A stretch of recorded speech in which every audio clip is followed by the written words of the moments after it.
Kung nagtitipid din kayo dito sa Amerika or gustong makasave, aralin nyo na rin kaysa magbayad ng full price. Halos free at tax na lang talaga minsan yung binabayaran. Tulad nito, paubos na yung dishwashing liquid or pads namin. So yung deals ngayon is spend ka ng $20 before mabawas yung coupons mo sa app. So nasa 23 siya, then yan na nag-add na yung mga discounts at saka yung coupons na nasa CBS app ko. So yung subtotal is nasa $1 na lang plus yung tax. $2 na lang kaysa $37 ibayad ko.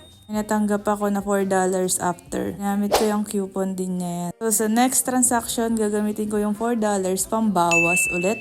Mag-restock tayo ng toothbrush just in case kailangan na magpalit. Itong natanggap natin na $4, itreat nyo siya na parang cash. Nasa app lang yun or nasa printed paper. Then meron din akong $4 coupon sa app.